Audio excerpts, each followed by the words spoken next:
बिस्मिल्लाहिर्रहमानिर्रहीम। अस्सलाम वालेकुम। ये आपका अपना डिजिटल प्लेटफॉर्म है। मैं तारिक मतीन हूँ। वल्लाहु खैरुल माकिरीन। अल्लाह सबसे बेहतर तदबीर फरमाने वाला है। वही बचाएगा मेरे देश को बलाओं से जो बारिश में शजर से घोंसला गिरने नहीं देता, क्योंकि उसकी तदबीर तमाम तदाबीर की इमाम है। वही हुआ है जिसका डर था। ईरान को जाहिर है कि अमेरिका को जवाब देना था, और अमेरिका जिसने 2 बहरी जहाज रोक लिए, कब्जे में ले लिए, उसको ईरान ने जवाब दिया है। इस सूरत हाल की इस वीडियो में थोड़ा सा आगे जाकर बात करेंगे। वीडियो को आखिर तक देखिएगा, बहुत अहम खबरें हैं। सबसे पहले बहुत तशवीशनाक इत्तलात हैं हमारे यहाँ। जो मामला BBC ने उठाया था, तौसा से शुरू हुआ था, इस्लामाबाद के नंबर सामने आए कि HIV एड्स और ख़ास तौर पर बच्चों में फैलता हुआ HIV एड्स किस तरह से ये जकड़ता जा रहा है, किस तरह से फैल रहा है, सरायत कर रहा है। इसके नंबर्स आए हैं, बहुत खौफनाक नंबर्स हैं, और ये बहुत सीरियस इशू है, इसकी हमें बात करनी चाहिए। मैं ये नंबर्स आपके सामने रख देता हूं। ये बताया जा रहा है कि पाकिस्तान में 15 महीनों के दौरान 2000 से ज़ायद बच्चों में HIV एड्स की तशखीस हुई है। वफाकी वजारत सेहत के कॉमन मैनेजमेंट यूनिट के मुताबिक HIV से मुतासरा बच्चों में 1274 लड़के और 834 लड़कियां शामिल हैं, जबकि HIV से सिंध में सबसे ज्यादा बच्चे मुतासिर हुए हैं, जहां 15 माह के दौरान 1515 बच्चों में HIV की तशखीस हुई है। सिंध में 2025 के दौरान 1186 और 2026 के पहले 3 महीने में मजीद 329 बच्चे मुतासिर हुए हैं। CMU हुक्काम, कॉमन मैनेजमेंट यूनिट के हुक्काम बताते हैं कि इस फहरिस्त में पंजाब दूसरे नंबर पर है, जहां 2025 के दौरान 418 बच्चों में HIV केसेस रिपोर्ट हुए हैं। खैबर पख्तूनख्वा में 111 बच्चों में HIV केसेस रिपोर्ट हुए हैं। 2025 में 90, 2026 के पहले 3 महीने में 21 केसेस रिपोर्ट हुए। और CMU हुक्काम कहते हैं कि बलूचिस्तान में 38 बच्चों में HIV वायरस की तशखीस हुई है। सूबे में 2025 में 33, 2026 के पहले 3 महीने में 5 केसेस हुए, जबकि इस्लामाबाद में 22 केसेस रिपोर्ट हुए हैं, जिनमें 2025 में 17, 2026 में मजीद 5 केसेस रिपोर्ट हुए। आज़ाद कश्मीर में 3, गिलगित बल्तिस्तान में 1 बच्चे में HIV की तशखीस हुई है। जाहिर है कि ये बच्चे हैं। बड़ों में भी इसके फैलने की मुख्तलिफ वजूहात होती हैं। सिर्फ एक वो वजह जिसकी वजह से नफरत की इंतहा को पहुंच जाते हैं लोग, वो वजह नहीं है। हमारे यहाँ सेहत के मसाइल हैं, हमारे यहाँ उसके अलावा मुख्तलिफ शोबों में, ख़ास तौर पर जो नाई की दुकान है, हेयर ड्रेसर है, ये छोटी दुकान हो या बड़ी, वहाँ बढ़ती जाने वाली गफलत भी इसकी एक बड़ी वजह होती है। अस्पताल खुद जरासीम को नमू देते हैं, ये हमारे यहाँ होता है, और ये बहुत खौफनाक नंबर्स हैं। हमारे हुक्काम को इस पर तवज्जो देनी होगी जो नहीं दी गई। हमारे यहाँ बाकी तमाम चीज़ों पर तवज्जो होती है, फिक्स करने पर तवज्जो होती है, लेकिन ये इश्यूज़ जो सबसे बड़े इश्यूज़ हैं, इनको फिक्स करने पर हमारे यहाँ तवज्जो नहीं है। बहुत ही अनफॉर्चुनेट है। अब बात करते हैं आबनाए हुर्मस की, ईरान की। ईरान अमरीका जो कशीदगी है उस सूरत हाल की, तो हमें पता क्या चल रहा है। गल्फ में ये कशीदगी, समंदरी सिक्योरिटी मजीद सूरत हाल उसकी संगीन हो गई है। आबनाए हुर्मस के करीब 2 मुख्तलिफ बहरी जहाज़ों पर फायरिंग के वाक़यात रिपोर्ट हुए हैं। मैरी टाइम सोर्सेज, ये एक्सप्रेस न्यूज़ रिपोर्ट कर रहा है कि एक जहाज़ ने इत्तला दी कि उस पर ईरान के साहिल से तकरीबन 8 नॉटिकल माइल के फासले पर मगरिब में फायरिंग की गई। तमाम अमला महफूज रहा, किसी जानी नुकसान की इत्तला नहीं मिली। इससे चंद घंटे पहले एक और कार्गो जहाज़ पर ओमान के करीब 15 नॉटिकल माइल का फासला शिमाल मशरिक में फायरिंग की गई। जहाज के ब्रिज में शदीद नुकसान पहुंचा, और ये जो जहाज थे, ईरान कहता है कि इन्होंने खिलाफ वर्जी की, ईरान ने इनको कब्जे में ले लिया है। और पाकिस्तान की जानिब से अमेरिका और ईरान हर बार हर खबर के एंड पर आपको पाकिस्तानी मीडिया आउटलेट्स पर खास तौर पे बताया जा रहा है कि अमेरिका और ईरान के दरमियान जो सालिसी है और मुज़ाकरात दोबारा शुरू हो सकें, उसकी कोशिश की जा रही है।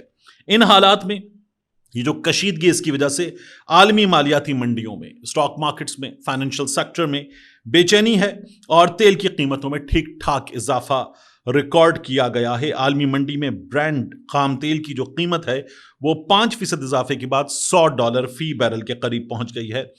वेस्ट टेक्सास जो है उसकी कीमत 5% इजाफे के साथ $94 फी बैरल से ऊपर चली गई है, और ये एक दिन के अंदर होने वाले बड़े इजाफों में से इजाफे हैं। ایکسپرٹس یہ کہہ رہے ہیں کہ یہ تیزی مشرق وسطی میں نئی فوجی کشیدگی کی وجہ سے ہے، اور یہ جو خلل پیدا ہوا، مذاکرات ہوتے ہوتے نہیں ہوئے، اس کے باعث یہ کشیدگی ہے۔ اور ٹرمپ کا وہ بیان، مارکیٹ میں مزید غیر یقینی صورتحال پیدا ہو گئی، جس میں ٹرمپ نے کہا کہ اگر مذاکرات ناکام ہوئے تو جنگ بندی میں توسیع نہیں کی جائے گی، حالانکہ جنگ بندی میں توسیع کر دی گئی۔ وہ جو ٹرمپ کی مذاق اڑاتی ہوئی ویڈیو ہے نا، جس میں ڈونلڈ ٹرمپ جو ہے وہ انتظار کر رہا ہے، بے چین ہے، پاؤں ٹیپ کر رہا ہے، اور اس کے بعد وہ کہتا ہے ٹھیک ہے پاکستان نے کہہ دیا ہے، ٹرمپ شٹ اپ کا میسج ملنے کے بعد، تو ہم سیز فائر میں اضافہ کر رہے ہیں۔ ایران اس کو ٹرول کر رہا ہے اس وقت ٹھیک ٹھاک بھرپور انداز میں۔ دوسرا، امریکہ سے خبر کیا آ رہی ہے؟ امریکی فوج کے میزائل ختم ہونے کے قریب ہیں، اور اس وقت امریکی میڈیا رپورٹس یہ بتا رہی ہیں کہ پینٹاگون کے جائزوں سے یہ پتا چل رہا ہے کہ جنگ کے دوران امریکی فوج نے اپنے میزائلز کا ذخیرہ، ایک بڑا حصہ اس کا استعمال کر لیا ہے۔ اس میں جو ایران کے خلاف جنگ ہے اس کے لیے فوری طور پر تو امریکہ کے پاس دستیاب ہیں میزائل، لیکن آنے والے دنوں میں امریکہ کو شدید کمی کا سامنا ہو سکتا ہے، کیونکہ 50% حصہ امریکہ خرچ کر چکا ہے، اور اگر مزید اسے میزائل اپنے سٹاک کو پورا کرنے کے لیے چاہیے تو 3 سے 5 سال تک کا وقت امریکہ کو درکار ہوگا۔ اس صورتحال میں $1.5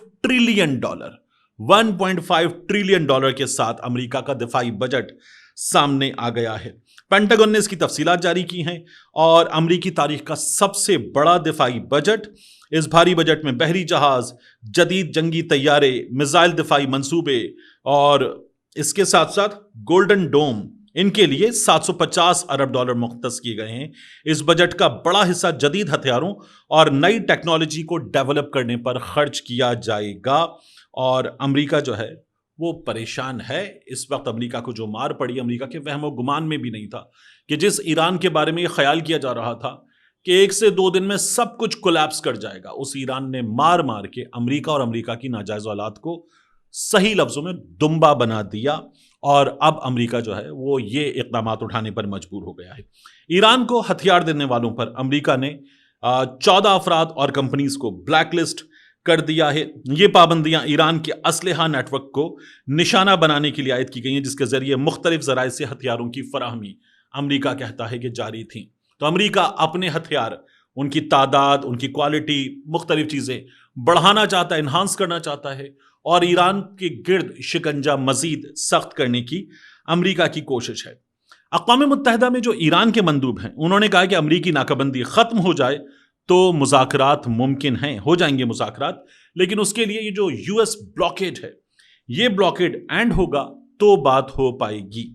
دیکھیے، جو ٹرمپ نے کیا، جو امریکہ نے کیا، بلاکیڈ کے بعد جہازوں پر قبضہ، اور وہ بھی کمرشل جہازوں پر قبضہ، اس کے بعد ایران کو رسپونڈ کرنا تھا، بازو مروڑ کر مذاکرات کی میز پر سب کچھ منوانے کی ڈونلڈ ٹرمپ کی پالیسی بہتر ہوتی ہوئی سچویشن کو واپس خراب کرنے کی طرف لے کر گئی ہے۔ ایران نے کہیں بھی پہل نہیں کی، ایران نے ہر جگہ رسپونڈ کیا ہے۔ تو ایران کا ری ایکشن ہے، ایکشن نہیں ہے۔ امریکہ کا ایکشن ہے جو صورتحال خراب کرنے کی وجہ بنا ہے۔ آخری چیز، کوہستان کرپشن اسکینڈل ہمارے ہاں بڑا وائرل ہوا تھا۔ کوہستان کرپشن اسکینڈل میں جو لوگ، جو محکمہ انوالو تھا، وہ محکمہ جو ہے وہ وفاق کے زیر انتظام آتا ہے، لیکن پھر بھی نون لیگ کے حامی اور اس کے علاوہ کچھ وزراء، کچھ رہنما اور کچھ صحافی ہمارے، وہ مسلسل اس کوہستان کرپشن اسکینڈل کو خیبر پختونخوا حکومت سے جوڑ کر بیان کر رہے ہیں۔ حالانکہ اس کا خیبر پختونخوا حکومت سے کوئی تعلق ہوتا تو اب تک ٹیلی ویژن چینلز پر ڈھنڈورے پیٹے جا رہے ہوتے، اسے سوشل میڈیا پر لو پروفائل رکھ کر پاکستان تحریک انصاف کی طرف دھکیلنے کی کوشش نہ کی جا رہی ہوتی۔